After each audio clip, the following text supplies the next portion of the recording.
อันนี้จะเป็นเหล้าข้าวเด้เหล้าข้าวทั้ง3 หมู่บ้านกระเจ้าตั้งนอกจากหมู่บ้านเลยโอ้สุดยอดเลยทุกคนหมู่บ้านนี้นะทุกคนเหล้าข้าวมีแต่โตใหญ่ๆเลยพี่น้องมันเป็นตามประเพณีของสุภาพมังกรเลยทุกคนเห็นป่ะ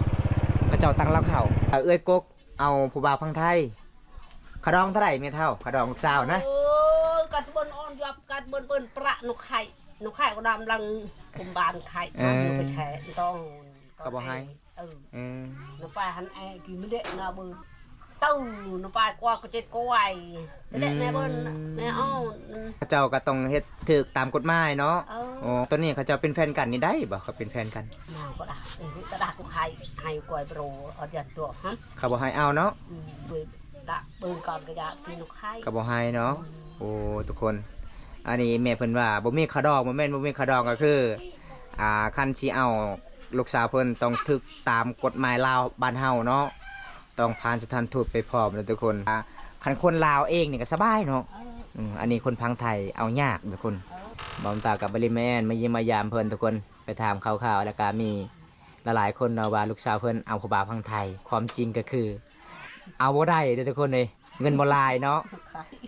เอาบ่ได้ถ้าเงินลายก็เอาได้พี่น้องเพราะว่าเฮาต้องเฮ็ดถูกต้องตามกฎหมายบ่แม่นว่าเฮามักกันแล้วก็ต้องลักไปบ่ได้เนาะไอ้แม่เนาะแสดงว่าตอนนี้ลูกสาวเพิ่นไปเฮ็ดงานทุกคนแต่ผู้บ่าวของไทยก็อยากขอแต่งงานหรือบ่ตอนนั้นบ่เขาเว้านะน้องไปปะตะงามได้บางคนมาไข่มาจูดาสมมุติว่าคันเอาได้นี่เราสิให้เท่าใดขะดองนะตะดานึงแหละเบิ่งปลายอยู่อ่ะยังบ่ทันนี่เว้าเรื่องขะดองเนาะมีแต่เราอยากไปขอ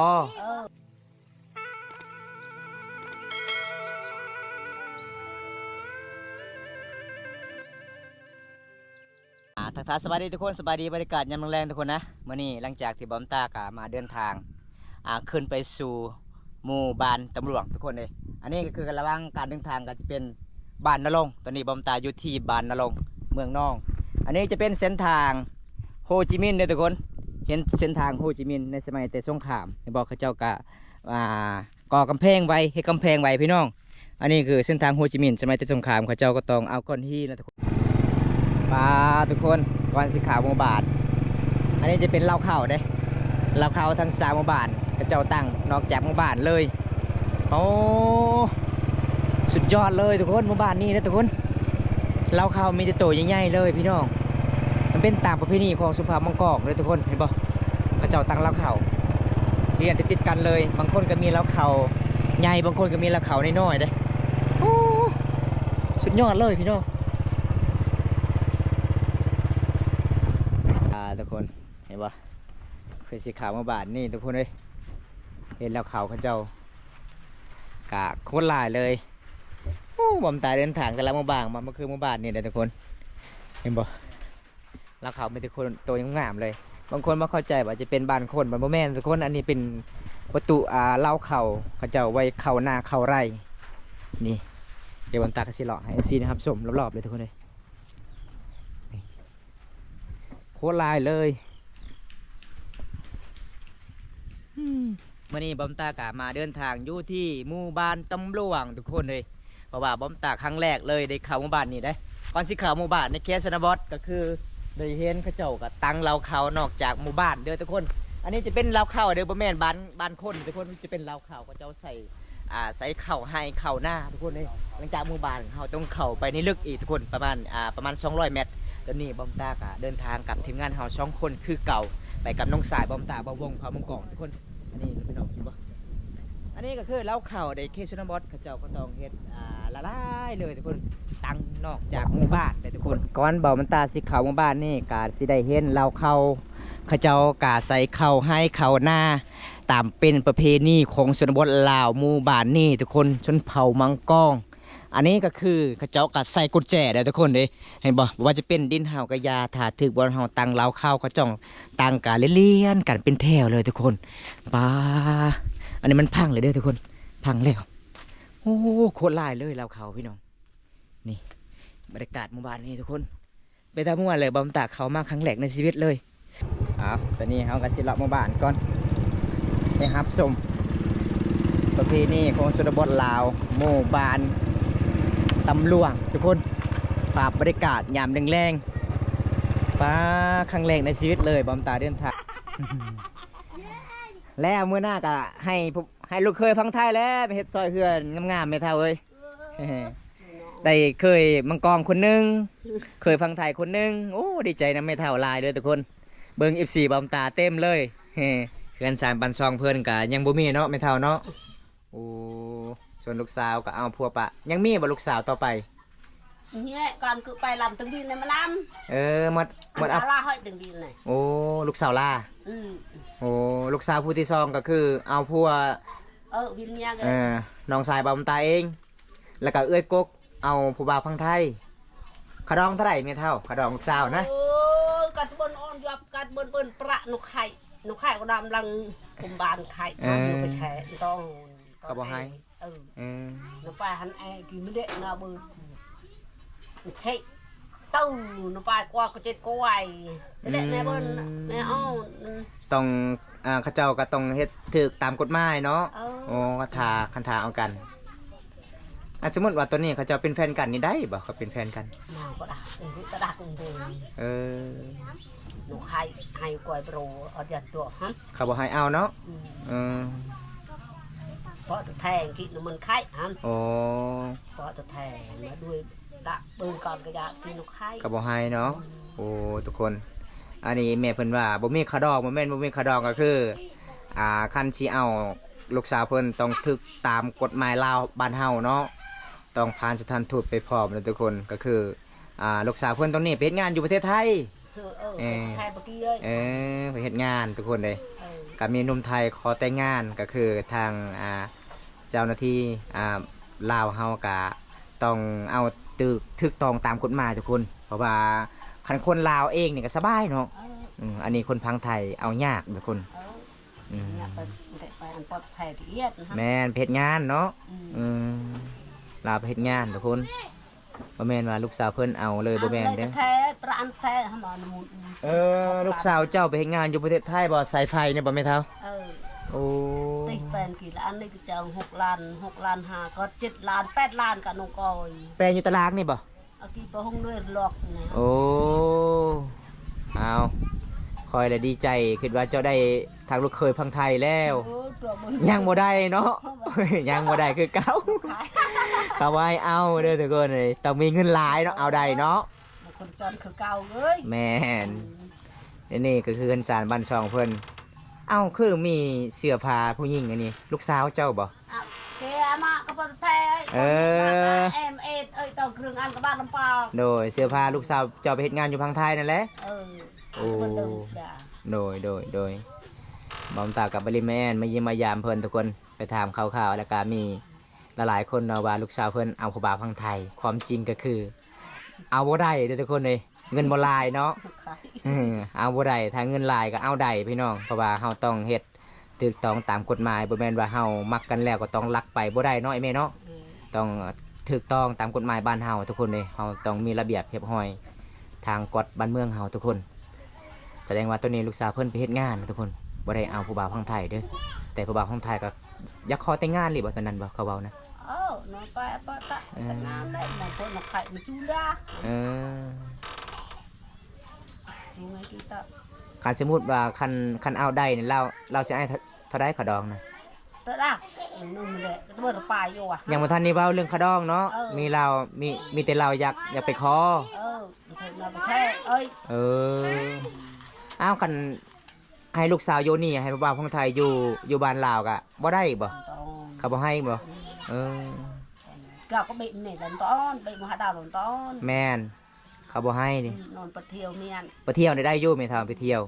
ถ้าคนประเทศผู้บ่าวพังไทยมานอนอยู่บ้านเฮาบ่ได้ได้แม่เฒ่าคันมาเที่ยวนี่คิดว่าไปเที่ยวแต่ตอนเช้าตอนแลงกลับไปนอนอยู่โรงแรมได้นอนไปกว่าบ้านดองปะกี้ฮะแม่นมันไข่แม่นโดยแม่นถูกต้องถ้าไปนอนบ้านเฮานี่บ่ได้เนาะเจ้าหน้าที่บ่ให้นอนเพราะว่าบ่ให้นอนสาเหตุไอ้นี่แม่เฒ่าไอ้ย่านบ่ปลอดภัยคนนักท่องเที่ยวหั่นนะมันบ่มีหยังดอกเพราะว่ามีคนต่างชาติเข้ามาเที่ยวบ้านเฮานี่เวลานอนนี่ย่านมีโจรปล้นนั่นปล้นนี่หั่นบ่ก็เลยเจ้าหน้าที่บ่ให้นอนถ้าไปนอนอยู่โรงแรมนี่ได้โดยอันนี้คือสาเหตุอีเมเพิ่นก็สิเว้าเรื่องราวทุกคนนุ่มไทยขอมันลูกสาวเพิ่น แต่มันบ่ได้พี่น้องเอ้ยเงินบ่หลายแล้วก็ต้องถูกต้องตามประเพณีบ้านเฮาแน่แล้วก็ถูกต้องตามกฎหมายในบ้านเมืองเฮาทุกคนถ้าเอาได้เด้อทุกคนปกติก็เอาได้ถ้ามีเงินหลายเนาะถูกต้องตามกฎหมาย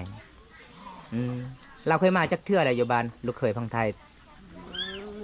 ต้นวันเปิดนมมาไหนตะเหอ แต่หลังจากเราอยากขอไปมันนี่ไปมันบ่ได้ก็บ่ได้มาเลย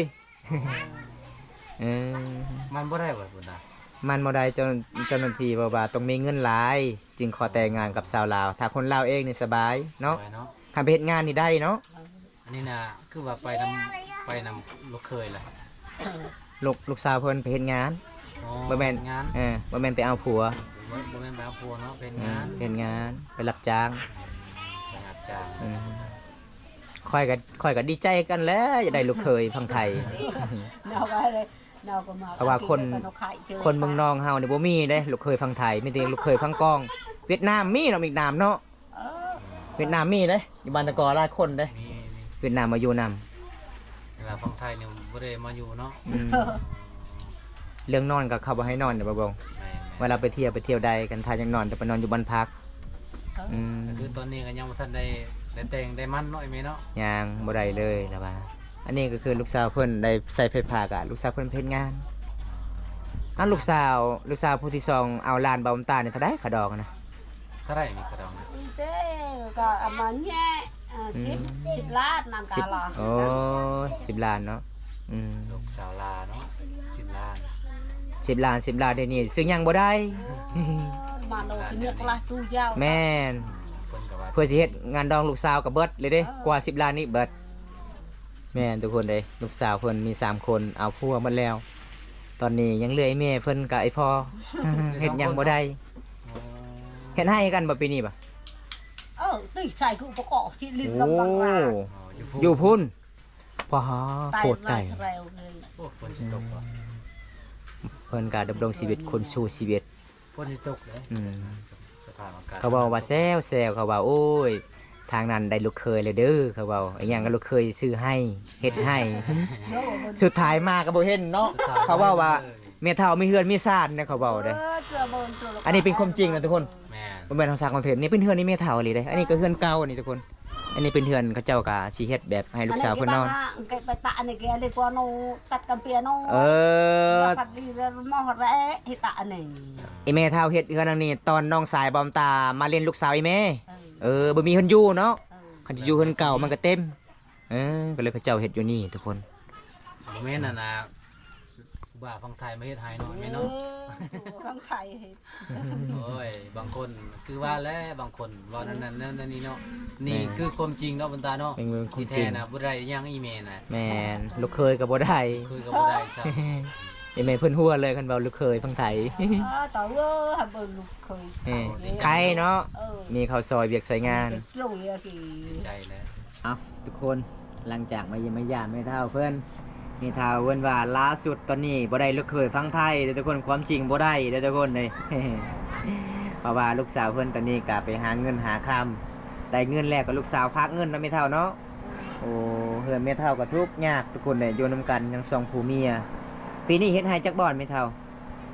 bay tao 3บ่อนโอ้มีส่วนมาเล็กหนึง4บ่อน Ria, cái triệt một chuồn chạy mới trả โอ้ส่วนส่วนกล้วยอีกหนึงปลามี5บ่อนเนาะทุกคนมี5ประเภทเฮ็ดพี่น้องเอ้ยอันนี้ก็คือมีเฒ่าเพิ่นก็สู้ชีวิตว่าสิได้ลูกเคยมาซอยชุดไทยบ่มีลูกเคยมาซอยแล้วเนาะ ได้ลูกเคยลานน้องชายบอมตากับบ่ได้ไปซอยอีกเด้ เพิ่นว่าโอ้ hay coi kiểu bài tạ thằng nhiếp แม่นเอาวันนี้เฮาก็ไปหยอกแม่เฒ่าเพิ่นว่าแม่เฒ่าเพิ่นว่าสิได้เคยฟังไทยความจริงแม่นบ่แม่นนะทุกคนแม่นได้เด้อพี่น้องล่าสุดกับบ่ได้ทุกคนเลยเฮาก็สิไปถามข่าวๆเล่าวๆก็ประมาณส่ำนี้ล่ะพี่น้องไอ้บอมตาก็เดินทางหมู่บ้านตำลวงเมืองนองแขวงสวรรณเขตเดินทางก็คือเรื่อยๆแต่บอมตาบอกเคยแวะจักเทื่อแต่มื้อนี้ก็มีโอกาสแวะมาเยี่ยมมายามแม่เฒ่าเพิ่นก่อนเดี๋ยวบอมตาก็สิปิดคลิปไว้ส่ำนี้ก่อนถ้าบ่ได้รับชมคลิปนี้แล้วก็ฝากกดไลค์กดแชร์กดติดตามด้วยทุกคนเลยฝากเป็นกำลังใจบอมตาให้คลิปตอนต่อไปลูกสาวสิมาก็ฮอดบุญกินงะเนาะเดือน12พุ่นโอ้ ดือน12ลูกสาวเพิ่นมาแต่ประเทศไทยตอนนี้เบาตาเมื่อกันเด้อไม่เท่าเด้อขอให้อยู่ดีไม่แห้งเด้อไม่เท่า โอ้สงสารไม่เท่าอยู่คนเดียวทุกคนส่วนครัวกะให้เบียกเฮ็ดงานนี่แหละพี่น้องวิถีชีวิตคนเฮาทุกคนเลยต้องสู้ชีวิต